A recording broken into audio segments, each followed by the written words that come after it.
கர்த்தருடைய பரிசுத்த நாமத்துக்கு ஸ்தோத்திரம். கண்களை மூடி நம் தலைகளை தாழ்த்தி நாம் ஜெபிப்போம். எங்கள் அன்பின் பரலோக பிதாவை ஸ்தோத்திரிக்கிறோம் ராஜா, துதிக்கிறோம் ஆண்டவரே, மகிமைப்படுத்துகிறோம் அப்பா.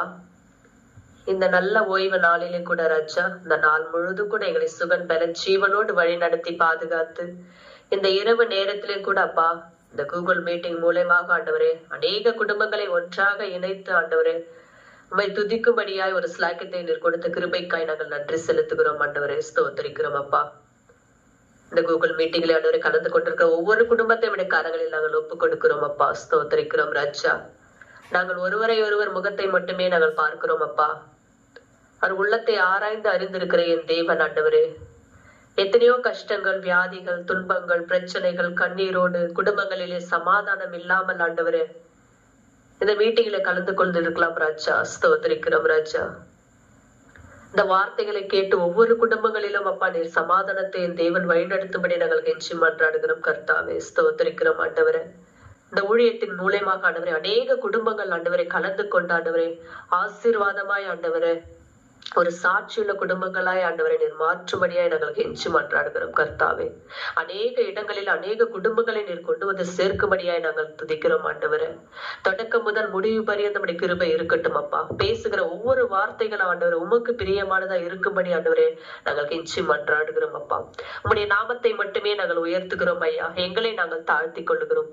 எல்லா துதி கன மகிமை எல்லாம் ஒருவருக்கே நாங்கள் செலுத்துகிறோம். இயேசு கிறிஸ்து மூலம் ஜெபிக்கிறோம் எங்கள் ஜீவனுள்ள நல்ல பிதாவே, ஆமென்.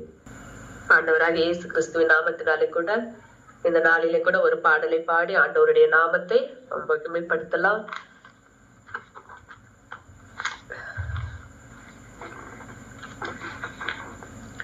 என்னை அழைத்தவரே, என்னை நினைத்தவரே, என்னில் அன்பு கூர்ந்து என்னை நடத்தினீரே. நீங்க இல்லாம நான் வாழ முடியுமா? நீங்க இல்லாம நான் வளர முடியுமா?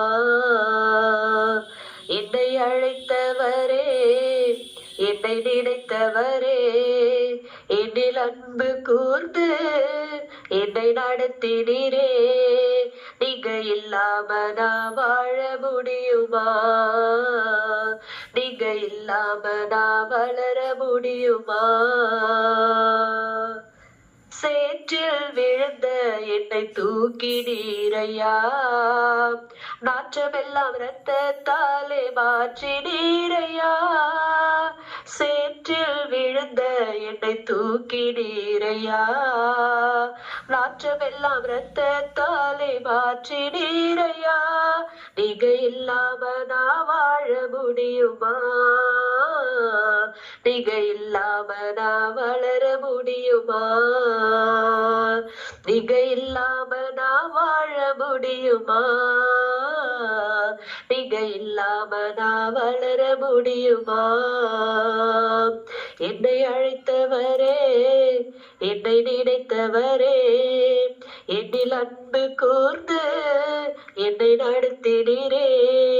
நீங்க இல்லாம நான் வாழ முடியுமா? நீங்க இல்லாம நான் வளர முடியுமா? உங்க கிருபை என்னை தாங்கினதையா, உங்க சமூகம் என்னை நடத்தினதையா. உங்க கிருபை என்னை தாங்கினதையா, உங்க சமூகம் என்னை நடத்தினதையா. நீங்க இல்லாம நான் வாழ முடியுமா? நீங்க இல்லாம நான் வளர முடியுமா? என்னை அழைத்தவரே, என்னை நினைத்தவரே, என்னில் அன்பு கூர்ந்து என்னை நடத்தினீரே. நீங்க இல்லாம நான் வாழ முடியுமா? நீங்க இல்லாம நான் வளர முடியுமா? என்னை அழைத்தவர் நீர்தானையா, என் மேல் அன்பு கூர்ந்த தெய்வம் நீரையா. என்னை அழைத்தவர் நீர்தானையா, என் மேல் அன்பு கூர்ந்த தெய்வம் தந்தீரையா, நீங்க இல்லாம நான் வாழ முடியுமா? நீங்க இல்லாம நான் வளர முடியுமா? நீங்க இல்லாம நான் வாழ முடியுமா? நீங்க இல்லாம நான் வளர முடியுமா? என்னை அழைத்தவரே, என்னை நினைத்தவரே, என்னில் அன்பு கூர்ந்து என்னை நடத்தினீரே, நீங்க இல்லாம நான் வாழ முடியுமா? நீங்க இல்லாம நான் வளர முடியுமா? நாமத்துக்கு ஸ்தோத்திரம். இந்த நாளிலும் கூட ஆண்டவராக இயேசு கிறிஸ்துவின் நாமத்தினாலே கூட இதுல கலந்து கொண்டிருக்கிற அனைவருக்கும் கூட எங்களுடைய நன்றிகளை நான் தெரிவித்துக் கொள்கிறேன். தகுதி இல்லாத என்னை ஆண்டவர் இந்த நாளிலே கூட ஆண்டவருடைய வார்த்தை 2 நிமிடம் பேசும்படியா எனக்கு என்னை தகுதிப்படுத்தின ஆண்டவருக்காய் நாங்கள் நன்றிகளை ஏறெடுக்கிறேன். பாஸ்டர் ஐயாவுக்கு கூட எங்களுடைய நன்றிகளை ஏறெடுக்கிறேன். இந்த நேரத்தை எனக்கு கொடுத்த பாஸ்டர் ஐயாவுக்கு கூட என்னுடைய நன்றிகளை நான் ஏறெடுக்கிறேன். ஸ்தோத்திரத்தோடு ஆண்டவரே, இந்த நாளிலும் கூட ஒரு 2 வார்த்தைகளை நாம் பேசி வேதத்தை வாசித்து அதற்கு பிறகு ஆண்டவருடைய வார்த்தைக்கு நாம் கடந்து செல்லலாம். சங்கீதங்களின் புஸ்தகம் 91ஆம் அதிகாரம் வசனங்கள் 1 முதல் கடைசி முடிய வாசிக்க கேட்போம். உன்னதமானவரின் மறைவில் இருக்கிறவன் சர்வ வல்லவருடைய நிழலில் தங்குவான். நான் கர்த்தரை நோக்கி, நீர் என் அடைக்கலம், என் கோட்டை, என் தேவன், நான் நம்பி இருக்கிறவர் என்று சொல்லுவேன்.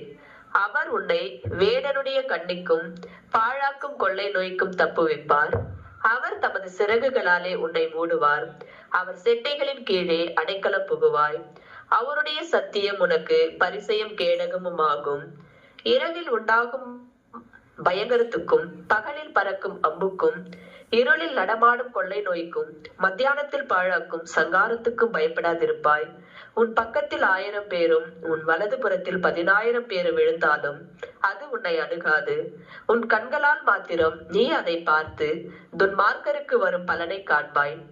எனக்கு அடைக்கலமாய் இருக்கிற உன்னதமான கர்த்தரை உனக்கு தாபரமாக கொண்டாய். ஆகையால் பொல்லாப்பு உனக்கு நேரிடாது, வாதை உன் கூடாரத்தை அணுகாது. உன் வழிகளில் எல்லாம் உன்னை காக்கும்படி உனக்காக தம்முடைய தூதர்களுக்கு கட்டளையிடுவார். உன் பாதம் கல்லில் இடராத படிக்கு அவர்கள் உன்னை தங்கள் கைகளில் ஏந்தி கொண்டு போவார்கள். சிங்கத்தின் மேலும் விரியன் பாம்பின் மேலும் நீ நடந்து பால சிங்கத்தையும் வலு சர்ப்பத்தையும் மிதித்து போடுவாய். அவன் என்னிடத்தில் வாஞ்சியா இருக்கிறபடியால் அவனை விடுவிப்பேன். என் நாமத்தை அவன் அறிந்திருக்கிறபடியால் அவனை உயர்ந்த அடைக்கலத்திலே வைப்பேன். அவன் என்னை நோக்கி கூப்பிடுவான், நான் அவனுக்கு மறு உத்தரவு அருளி செய்வேன். ஆபத்தில் நானே அவனோடு இருந்து அவனை தப்புவித்து அவனை கனப்படுத்துவேன். நீடித்த நாட்களால் அவனை திருப்தியாக்கி என் ரட்சிப்பை அவனுக்கு காண்பிப்பேன். ஆமென். கர்த்தராகிய இயேசுவின் இனிமையுள்ள நாமத்தில் நான் உங்களை வாழ்த்துகிறேன், வரவேற்கிறேன். இந்த நாடுகளில் தேவனுடைய வார்த்தையுமாய் உங்களோடு கூட ஆயிருக்கேன். தேவன் கிருபை செய்திருக்கிறார். தேவன் நம்மை ஆசீர்வதித்து பலப்படுத்தி வழி நடத்துவார். கர்த்தர் பிள்ளைகளே, இன்னைக்கு நம்ம வாழ்க்கையிலும் தேவன் பெரிய ஆசீர்வாதத்தை கொடுத்து, தேவன் நமக்கு பெரிய வெற்றியை கொடுத்து அவர் வழி நடத்த உண்மையுள்ளவராய் இருக்கிறது. ஹல்லேலூயா. இந்த நாடுகளில் 1 யோவான் 5ஆம் அதிகாரம் அதனுடைய 1வது வசனம் தான் வாசிக்கலாம். 1 யோவான் 5ஆம் அதிகாரம் அதனுடைய 1வது வசனம். இயேசு ஆனவரே கிறிஸ்து என்று விசுவாசிக்கிற எவனும் தேவனால் பிறந்திருக்கிறார்.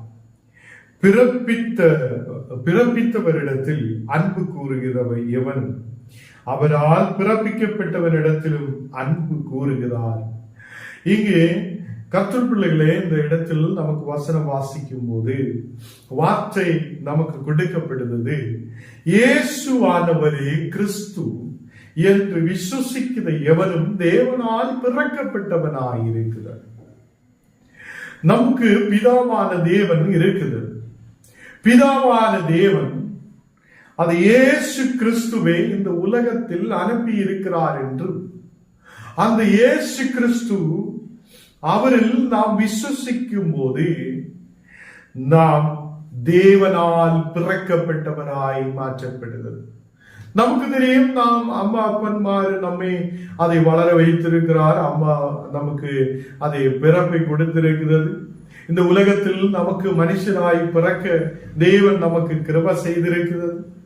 இங்கே ஆவிக்குரிய நிலையில் கர்த்தருடைய வார்த்தை சொல்லுகிறது, இயேசு ஆண்டவரே கிறிஸ்து என்று விசுவசிக்கிறார் எவனும் தேவனால் பிறந்திருக்கிறார் என்று சொல்லுகிறார்.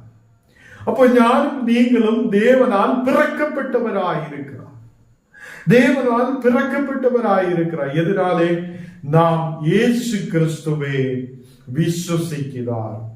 இயேசு ஆனவரே நாம் கிறிஸ்து என்று நம்முடைய இரட்சகர் என்று நாம் விசுவசிக்கிறது. ஹல்லேலூயா.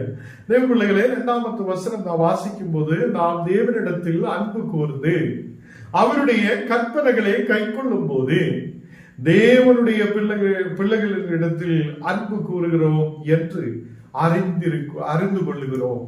இங்கு நாம் தேவனிடத்தில் அன்பு கூர்ந்து அவருடைய கற்பனைகளை நாம் கைக்கொள்ளுத பிள்ளைகளாக இருக்கணும்.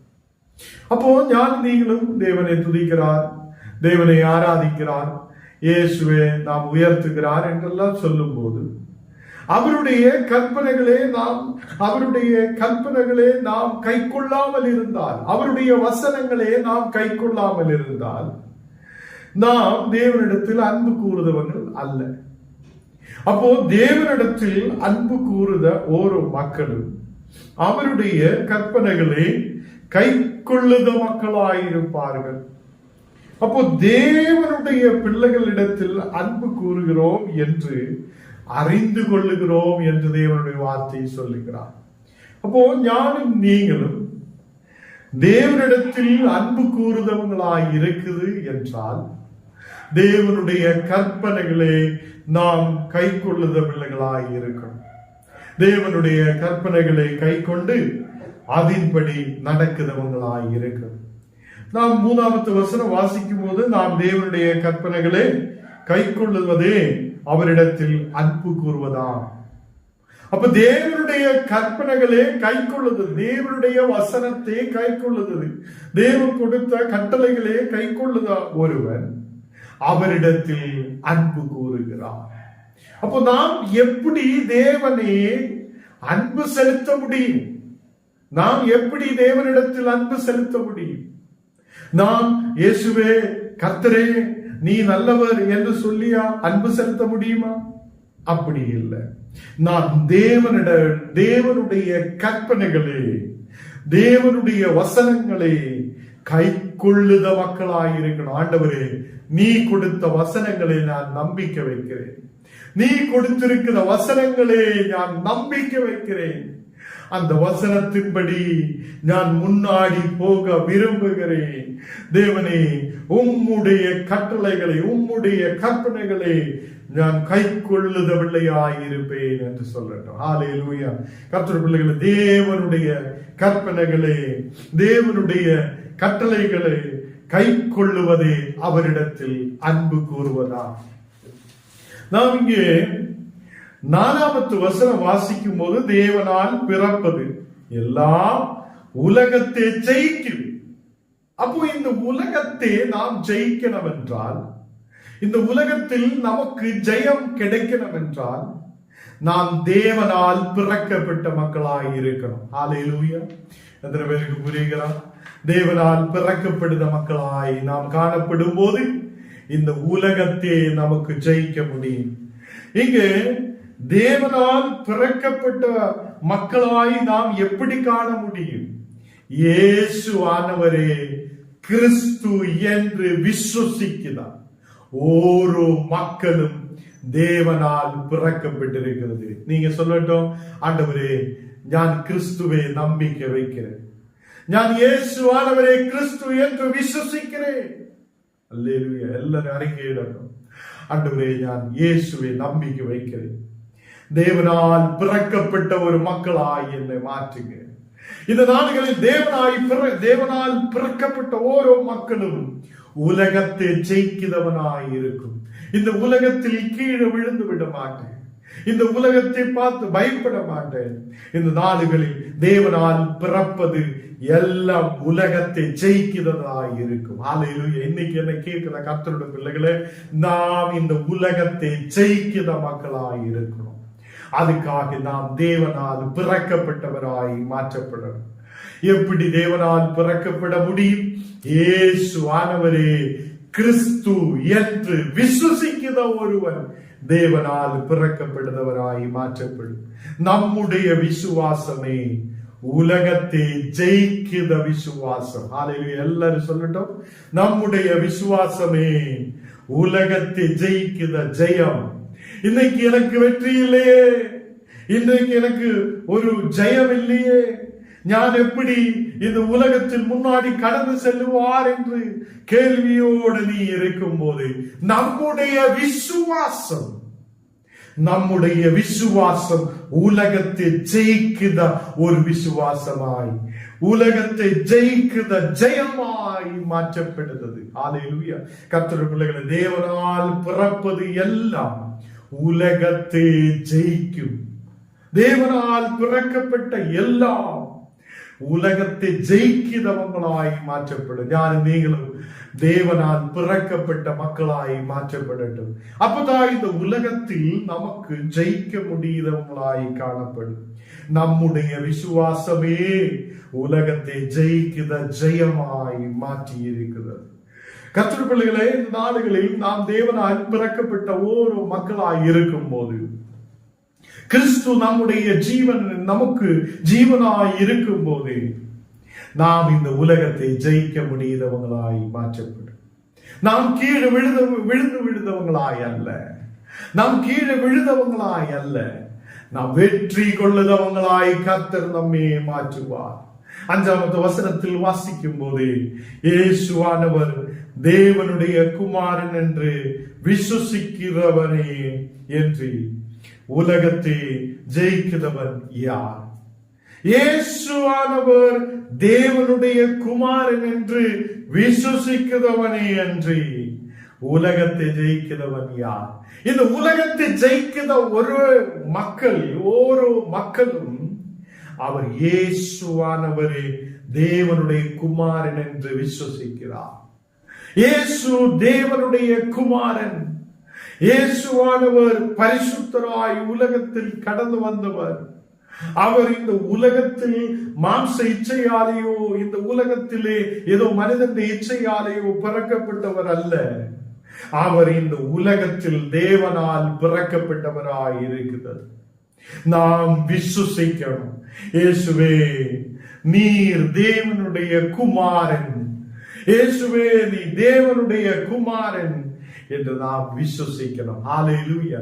கர்த்தருடைய பிள்ளைகளே, இந்த நாளுகளில் நான் காலையிலே அரங்குண்ட பகுதியில் கடந்து போய் இருக்கிறார். ஒரு தேவன் பெரிய அற்புதத்தை அந்த கிராமங்களில் செய்திருக்கிறது. கர்த்தருடைய பிள்ளைகளே, அநேகர் விசுவாசித்திருக்கிறார், அநேகர் தேவனுடைய வசனங்களை கேட்டிருக்கிறார். 1 மணி வரைக்கும் அங்கு ஜெபங்களை நடத்த தேவன் கிருபை செய்திருக்கிறார். கர்த்தருடைய பிள்ளைகளே, இந்த நாடுகளில் நாம் கிறிஸ்துவானவரே அவரை விசுவாசிக்கிற பிள்ளைகளாய் மாற்றப்படணும். இயேசுவானவர் கிறிஸ்து, அவரே தேவனுடைய குமாரன் என்று நாம் விசுவாசிக்கணும். அப்படி விசுவாசிக்கிற ஞானம் நீங்களும் இந்த உலகத்தை ஜெயிக்கிறவங்களாய் மாற்றப்படும். எனக்கு இந்த உலகத்தில் வெற்றி இல்லையே என்று நீ சும்மாவே சொல்லிட்டு இருக்கிறதுக்கு பதிலாக நாம் இயேசுவை நம்பிக்கை வைக்கட்டும். அவர் உன்னை வழி நடத்துவார். அவர் உன்னை விசுவாசத்தோடு வழி நடத்துவார். அவர் இந்த உலகத்தில் நமக்கு ஒரு வெற்றியை கொடுக்கிறவராய் இருக்கிறார். இந்த உலகத்தை ஜெயிக்கிற ஒரு ஜெயம் ஆண்டவர் எனக்கும் உங்களுக்கும் கட்டளை இடுகிறது. 6வது வசனம் வாசிக்கும் போது, இயேசு கிறிஸ்து ஆகிய இவரே ஜலத்தினாலும் இரத்தத்தினாலும், ஜலத்தினாலே மட்டுமல்ல ஜலத்தினாலும் இரத்தத்தினாலும் வந்தவர். ஆவியானவர் சத்தியமாகியால் ஆவியானவரே சாட்சி கொடுத்திருக்கிறது. இங்கே சொல்லுகிறார், ஆவியானவர் சத்தியம் உள்ளவராயிருக்கிறார். ஆவியானவர் சத்தியம் உள்ளவராயிருக்கும் போது இந்த ஆவியானவரே இயேசு கிறிஸ்துவுக்காக சாட்சி கொடுத்திருக்கிறார். அப்போ அவர் இயேசு கிறிஸ்து ஆகிய இவரே ஜலத்தினாலும் இரத்தத்தினாலும், ஜலத்தினாலே மட்டுமல்ல, ஜலத்தினாலும் இரத்தத்தினாலும் இந்த உலகத்தில் வந்திருக்கிறது. நாம் எல்லாரும் இந்த உலகத்தில் இரத்தத்தோடு நாம் ஆயிருக்கும் போதும் கர்த்தர் ஒருவரே பரிசுத்தராய் இருக்கிறது. அவர் ஏன் அந்த இரத்தத்தை சிந்தி இருக்கிறது? ஏன் அவர் அந்த இரத்தத்தை, அதே ஜலத்தையும் அவர் நமக்காக ஊற்றி இருக்கிறது? எதுக்காக என்றால் அவர் பரிசுத்தராய் இருந்திருக்கிறார். அவர் ஆவியானவர் சத்தியமாகியால் ஆவியானவரே அவருக்கு சாட்சி கொடுத்திருக்கிறது என்று காணப்படுகிறது. தேவ பிள்ளைகளே, 7ஆம் வசனம் வாசிக்கும் போது பரலோகத்திலே சாட்சியிடுகிறவர் மூவர். பரலோகத்தில் சாட்சியிடுகிறார் மூவர் இருக்கிறார். அந்த 3 பேரில் 1 பிதா, 2 வார்த்தை, 3 பரிசுத்த ஆவி என்பவர்களே மூவரும் ஒன்றாயிருக்கிறது. அப்போ இந்த மூவரும் ஒன்றாயிருக்கிறது என்று காணப்படுகிறார். யாரெல்லாம்? பிதாவு, வார்த்தை, பரிசுத்த ஆவி. வார்த்தை என்றால் யாரு? இயேசு கிறிஸ்து. அப்போ கர்த்தருடைய வசனமாக நமக்கு கொடுத்திருக்கிறார். ஆதியிலே வார்த்தை இருந்தது, அந்த வார்த்தை தேவனோடு கூட இருந்திருக்கிறது, அந்த வார்த்தை தேவனாய் இருந்திருக்கிறார் என்று வேதத்தில் காணப்படுகிறது. கர்த்தருடைய பிள்ளைகளே, இங்கே நமக்கு வசனத்தில் பார்க்க முடியும், பிதா, வார்த்தை, பரிசுத்த ஆவி என்பவர்கள் மூவரும் ஒன்றாயிருக்கிறது. அப்போ பிதாவும் புத்திரனும் பரிசுத்த ஆவியும் மூவரும் ஒன்றாயிருக்கிறது. கர்த்தருடைய பிள்ளைகளே, பரலோகத்தில் சாட்சியிடுகிற மூவர் இருக்கிறது. 3 பேரு பரலோகத்தில் சாட்சியிடுகிறவர் இருக்கிறது. அதே மாதிரி பூலோகத்திலே சாட்சியிடுகிறவர் 3 என்று சொல்லப்படுகிறார். இந்த பூலோகத்தில் சாட்சியிடுகிற 3 இருக்கிறது. ஆவி, ஜலம், இரத்தம் என்பவைகளே 3 ஒருமைப்பட்டிருக்கிறது என்று காணப்படுகிறார். கர்த்தருடைய பிள்ளைகளே, இங்கே வசனத்தில் சொல்லப்பட்டது, பூலோகத்தில் நாம் ஆயிருக்கிற இந்த பூமியில் சாட்சி இடுகிறவர் 3. சாட்சி இடுகிறவர் 3 என்று சொல்லப்படுகிறது. ஆவி, ஜலம், இரத்தம் என்பவைகளே இந்த 3 என்று சொல்லப்படுகிறது. அப்போ பரலோகத்தில் 3 இருக்கிறது. அது பிதாவு, வார்த்தை, பரிசுத்த ஆவி. இந்த உலகத்தில் 3 பேர் இருக்கிறது. சாட்சி சொல்லுத 3 பேர் இருக்குது. ஆவி, ஜலம், இரத்தம் என்பது என்று காணப்படுகிறது. 9வது வசனம் வாசிக்கும் போது, நாம் மனுஷனுடைய சாட்சியை ஏற்றுக்கொண்டால் அதை பார்க்கிலும் தேவனுடைய சாட்சி அதிகமாக இருக்குது. அப்போ மனுஷனுடைய சாட்சியை நாம் ஏற்றுக்கொள்ளுகிறது. இந்த உலகத்தில் மனிதர்கள் சாட்சி சொல்லுது அநேகர் இருக்கிறது. அப்போ மனிதனுடைய சாட்சியை மனிதர்கள் ஏற்றுக்கொள்ளுகிறது என்றால் அதை பார்க்கிலும் தேவனுடைய சாட்சி அதிகமாயிருக்கிறது. தேவன் நமக்கு சாட்சி கொடுக்கிறவராயிருக்கிறது. அவர் 3 பேரும் ஒன்றாயிருக்கிறது. பிதாவு, வார்த்தை, பரிசுத்த ஆவி. இது பரலோகத்தில் நமக்காக சாட்சி கொடுக்கிறவராயிருக்கிறது. அவர் 3 பேரும் ஒன்றாயிருக்கிறது. ஹல்லேலூயா. இந்த நாளில் தேவனுடைய சாட்சி அதிகமாயிருக்கிறது என்று சொல்லுகிறார். தேவன் தமது குமாரனை குறித்து கொடுத்த சாட்சி இதுவே. தமது குமாரனை குறித்து தேவன் சாட்சி சொல்லுகிறது. நிறைய பேர் சொல்லுகிறார், இயேசு இந்த உலகத்தில் வந்திருக்கிறார், உண்மையாக வந்திருக்கா, இங்க வந்ததுக்கு என்ன ஆதாரம் என்றெல்லாம் சொல்லி அநேகர் கேட்கும். நமக்கு தேவன் சாட்சி கொடுத்திருக்கிறது. பிதாவான தேவன் குமாரனை குறித்து சாட்சி சொல்லி இருக்கிறது. இந்த பிதாவும் குமாரனும் பரிசுத்த ஆவியும் ஒன்றாய் இருக்கிறது. இந்த மூவரும் பரலோகத்தில் சாட்சியிடுதவங்களாய் இருக்கிறது. கர்த்தருடைய பிள்ளைகளே, தேவன் தமது குமாரனை குறித்து கொடுத்த சாட்சி இதுவே. அதை மனிதர்களுடைய சாட்சியை நாம் நம்புகிறார், மனிதர்களுடைய வார்த்தைகளை நாம் நம்புகிறார். அதை பார்க்கிலும் தேவனுடைய சாட்சி அதிகமாய் இருக்கிறது. அதை பார்க்கிலும் தேவனுடைய சாட்சி எவ்வளவு மேன்மையுள்ளதா இருக்கிறது. கர்த்தருடைய பிள்ளைகளே, 10வது வசனத்தில் நாம் வாசிக்கும் போது, தேவனுடைய குமாரனிடத்தில் விசுவாசமாயிருக்கிறவர் அந்த சாட்சியை தனிக்குள்ளே கொண்டிருக்கிறார் என்று சொல்லுகிறார். தேவனுடைய குமாரனிடத்தில் ஞானம் நீங்கள் விசுவாசமாயிருக்கிறது என்றால், அந்த சாட்சி எந்த சாட்சி? தேவன் கொடுத்திருக்கிற சாட்சி. அதை நமக்குள்ளே கொண்டிருக்கணும். அந்த சாட்சி நமக்குள்ளே இருக்கணும். எப்படி? நாம் இயேசு கிறிஸ்துவில் விசுவசிக்கணும். ஹல்லேலூயா. இயேசு கிறிஸ்து எனக்காக, இந்த உலகத்திலே சகல மனிதர்களுக்காக கடந்து வந்திருக்கிறார் என்று நாம் விசுவசிக்கணும். அதை தேவனிடத்திலிருந்து அவர் இந்த உலகத்தில் வந்திருக்கிறார் என்று விசுவசிக்கணும். தேவனுடைய குமாரனிடத்தில் விசுவாசமாயிருக்கிறவன் அந்த சாட்சியை தனிக்குள்ளே கொண்டிருக்கிறான் என்று சொல்லப்படுகிறார். அப்போ இன்னைக்கு என்னை கேட்கிற விசுவாசிகளே, பிள்ளைகளே, கர்த்தருடைய பிள்ளைகளே, நாளுகளே, நாம் தேவனுடைய சாட்சியை கொண்டிருக்கிற பிள்ளைகளாய், உள்ளத்தில் கொண்டிருக்கிற பிள்ளைகளாய் நாம் காணப்படணும். தேவனுடைய குமாரனிடத்தில் விசுவாசம் உள்ளவராய் நாம் காணணும். ஏனென்றால் நாம் தேவனால் பிறப்பிக்கப்பட்டவராய் இருக்கிறது. நாம் தேவனால் பிறந்திருக்கிறார் என்றால் நாம் இந்த உலகத்தை ஜெயிக்கிற பிள்ளைகளாய் நாம் காணப்படுவார். நாம் இந்த உலகத்தில் கீழே விழுந்து விடுதவங்களாய் அல்ல.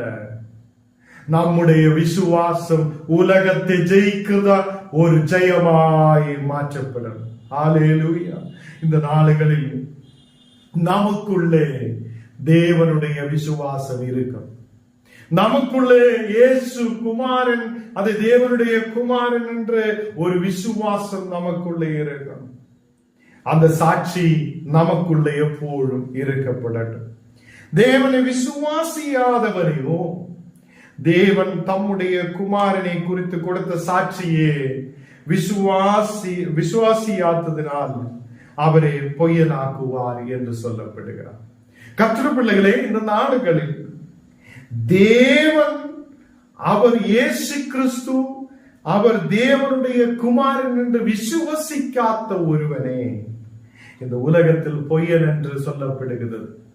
கர்த்தருடைய பிள்ளைகளே, நாம் இயேசு கிறிஸ்துவில் விசுவாசம் உள்ளவராய் இருக்கட்டும். இயேசு கிறிஸ்துவில் விசுவாசம் உள்ளவராய் நாம் காணப்படட்டும். அதை நாம் கீழே வசனத்தில் 11வது வசனத்தில் வாசிக்கும் போது, தேவன் நமக்கு நித்திய ஜீவனை தந்திருக்கிறார். அந்த ஜீவன் அவருடைய குமாரனில் இருக்கிறது என்பதே அந்த சாட்சியம். அப்போ தேவன் நமக்கு நித்திய ஜீவனை தந்திருக்கிறார். எனக்கும் உங்களுக்கும் நித்திய ஜீவனை யார் கொடுத்திருக்கிறார்? தேவன் கொடுத்திருக்கிறார். யாரிலூட? இயேசு கிறிஸ்துவிலூட எனக்கும் உங்களுக்கும் நித்திய ஜீவனை கொடுக்கிறது. அந்த ஜீவன் அவருடைய குமாரனில் தான் இருக்கிறது என்று வசனம் சொல்லுகிறது. அதனால்தான் ஞானும் நீங்களும் இயேசு கிறிஸ்துவில் விசுவசிக்கணும் என்று சொல்லப்படுகிறது. ஏனென்றால் அந்த ஜீவன், அந்த நித்திய ஜீவன் இயேசு கிறிஸ்துவில் இருக்கிறது. அந்த இயேசு கிறிஸ்துவில் இருக்கிற ஜீவன் நமக்குள்ளே இறங்கி வரும். இயேசு கிறிஸ்துவில் இருக்கிற ஜீவன் நமக்குள்ளே காணப்படணும். ஹல்லேலூயா. அது தேவன் நமக்கு கொடுத்திருக்கிற ஒரு சாட்சி. ஹல்லேலூயா.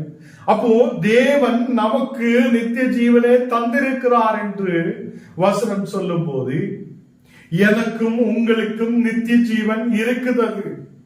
அந்த நித்திய ஜீவன் யாரிலூടെ கிடைக்கிறார் என்றால் இயேசு கிறிஸ்துவிலூടെ தான் நமக்கு நித்திய ஜீவனே கிடைக்கிறது. 12வது வசனம் வாசிக்கும் போது குமாரனுடையவன் ஜீவனை உடையவன். அப்போ குமாரனுக்குள்ளவன் அவன் ஜீவனுடையவனாய் இருக்கிறது. அப்போ இயேசு கிறிஸ்துவில் நாம் விசுவசிக்கும் போது நாம் அழிந்து போகிறவங்களாய் அல்ல, நாம் நாசமடைந்தவங்களாய் அல்ல, நாம் ஜீவனுள்ளவராய் மாற்றப்படுவார். எத்தனை பேர் நம்பிக்கை வைக்கிறார்? ஹல்லேலூயா. இயேசு கிறிஸ்துவில் விசுவசிக்கிற ஞானம் நீங்களும் ஜீவனுடையவராய் மாற்றப்படுவார். ஹல்லேலூயா. இந்த நாடுகளில் தேவனுடைய குமாரன் இல்லாதவன் ஜீவன் இல்லாதவன் என்று காணப்படுகிறான். அப்போ தேவனுடைய குமாரன் ஒருவனுக்குள்ள இல்லை என்றால் அவன் ஜீவனற்றவனாய் காணப்பட. எதுக்கென்றால் அவனுக்குள்ள நித்திய ஜீவன் இல்லை. அவனுக்கு இயேசு இல்லாததுனாலே அவனுக்கு நித்திய ஜீவன் இல்லை. அதனால யாரெல்லாம் இயேசு கிறிஸ்துவில் விசுவசிக்கிறதோ அவங்களுக்கு நித்திய ஜீவன் இருக்கிறது என்று வேதத்தில் சொல்லப்படுகிறார். இன்னைக்கு ஞானம் நீங்களும் இயேசு கிறிஸ்துவில் விசுவசிக்கணும். அவர் தேவனுடைய குமாரன். பரலோகத்தில் சாட்சி சொல்லுத 3 பேர் இருக்கிறது. பிதாவு, வார்த்தை, பரிசுத்த ஆவி. வார்த்தையாய் காணப்பட்ட குமாரன் இயேசு கிறிஸ்து, அவரே நமக்கு நித்திய ஜீவனை கொடுக்கிறவராய் இருக்கிறது.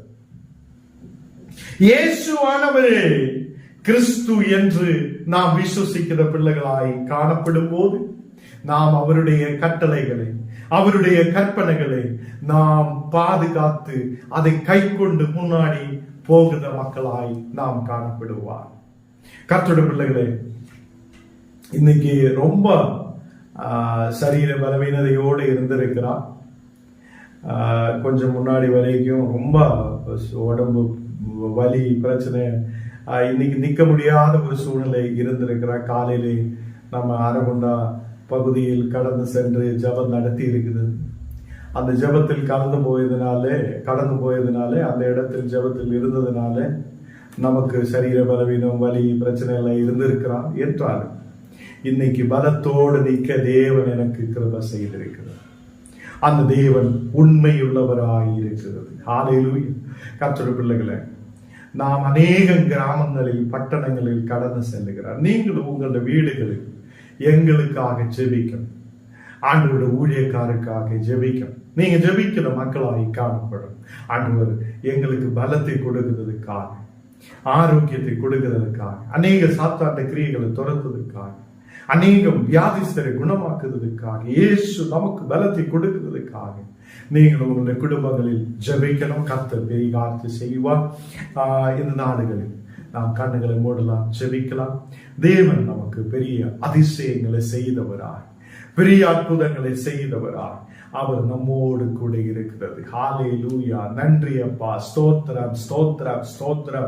எல்லாரும் துதிக்கட்டும். ஹல்லேலூயா. உம்மை நாங்கள் துதிக்கிறேன், ஆராதிக்கிறேன், மகிமைப்படுத்துகிறேன். நீ நல்லவர், வல்லவர், வாக்கு மாறாத தேவன். இந்த நாடுகளில் அப்பா உம்முடைய தெய்வீக பிரசன்னம் எங்கள் நடுவில் இறங்கி வருத கிருபைக்காக ஸ்தோத்திரம். உம்முடைய தெய்வீக காரணங்களை தொடுத கிருபைக்காக ஸ்தோத்திரம். ஆண்டவரே, நீர் எங்களை பலப்படுத்தி ஆசீர்வதிக்கிற கிருபைக்காக ஸ்தோத்திரம். இந்த நாடுகளில் சரீர பலவீனதைகளை மாற்றி எங்களை பலப்படுத்தி ஆசீர்வதித்து அநேக ஊழியங்களை நிறுத்தி இருக்கிற கிருபைக்காக ஸ்தோத்திரம். நீர் பரிசுத்தராய், நீர் உண்மையுள்ளவராய், நீர் எங்களை வழி நடத்துதவராய் கூட இருக்கிற கிருபைக்காக ஸ்தோத்திரம். நீங்க கடந்து வந்திருக்கிறார். ஒரு மக்களுடைய குடும்பங்களிலும் ஒரு விசேஷமான வல்லமை ஊற்றப்படட்டும், ஆசீர்வாதம் உண்டாகப்படட்டும். இயேசு கர்த்தர் என்று, இயேசு நமக்கு நித்திய ஜீவனை கொடுக்கிறவர் என்று எல்லாரும் விசுவசிக்கப்பட, அல்லேலூயா, தேவனால் பிறக்குத மக்களாய் இருக்கப்பட, தேவனால் பிறந்த ஓரோ மக்களும் இந்த உலகத்தை ஜெயிக்குவார் என்றுள்ள வசனத்தை நீர் எங்களுக்கு கொடுத்த கிருபைக்காக செய்ததுக்காக ஸ்தோத்திரம். நாங்கள் இயேசுவே உம்முடைய பிள்ளைகளாய் இருந்து இந்த உலகத்தை ஜெயிக்க ஆண்டவரே நீர் எங்களுக்கு கிருபை செய்ததுக்காக ஸ்தோத்திரம். இந்த நேரத்தில் ஓரோ மக்களையும் பலப்படுத்தி ஆசீர்வதி, விசுவாசத்தை கொண்டு நிரப்பும் ஆண்டவரே. கர்த்தரில் உள்ள விசுவாசத்தோடு இனி முன்னாடி கடந்து செல்ல ஆசீர்வாதங்களை பெற்றுக் கொள்ளப்பட ஓரோ மக்களுக்கு நீர் கிருபை செய்ததுக்காக ஸ்தோத்திரம். எல்லா இந்த மக்களையும் ஆரோக்கியத்தோட விடுதலோட தீர்க்காயுசோட பாதுகாத்து வழி நடத்தும். ஓரோ மக்களும் ஒரு சாட்சியாகப்பட அநேக கிராமங்களில், பட்டணங்களில், தேசங்களில் கர்த்தருடைய சாட்சியாய் நிற்கப்பட ஓரோ மக்களுக்கும் கிருபை செய்ய எங்களை முற்றிலும் தாழ்த்தி அர்ப்பணிக்கிறேன் இயேசுவின் நாமத்தில் தன பிதாவே, ஆமென். என் ஆத்மாவே கர்த்தரை ஸ்தோத்திரி, என் முழு உள்ளமே பரிசுத்த நாமத்தில் ஸ்தோத்திரி. என் ஆத்மாவே கர்த்தரை ஸ்தோத்திரி, கர்த்தர் செய்த சகல உபகாரமும் மறவாதே. ஆமென்.